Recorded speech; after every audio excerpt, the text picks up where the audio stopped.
Hello, I'm Sam and welcome to my channel. Today's topic is American towns versus British towns, more specifically how they're structured. Being a person with no real responsibilities, I look at Google Maps all the time. One detail I've noticed in my observations of Google Maps is how the towns in the British Isles are more interesting to look at because they're the more abstract street structures compared to the United States and Canada where the streets are more square and organized. Let me show you a few examples.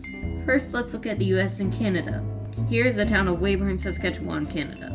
Notice how the majority of this town is a collection of squares. Here's another one. It's called Manning, Iowa. Again, a square streeted town with interesting street names such as Elm Street. I don't know about you, but this may be the only town with an Elm Street. Really unique, I'd say. This is a small town called Houston, Texas. Again, just made up by more squares. So from those examples, I think my point has gotten across quite well. Now let's look at the British Isles. The first town is Yeovil, England. You can see that the streets are much more intricate and perplexing to look at. However, you are still able to see some main roads that have seemed to be divided up to make streets more precise. Here's another one. Warboys, England. Good town name. Anyway, you can see the same sort of structure here, with the main roads as smaller branches. This town is a mixture of the American structure and the British structure. It's called Keith, Scotland.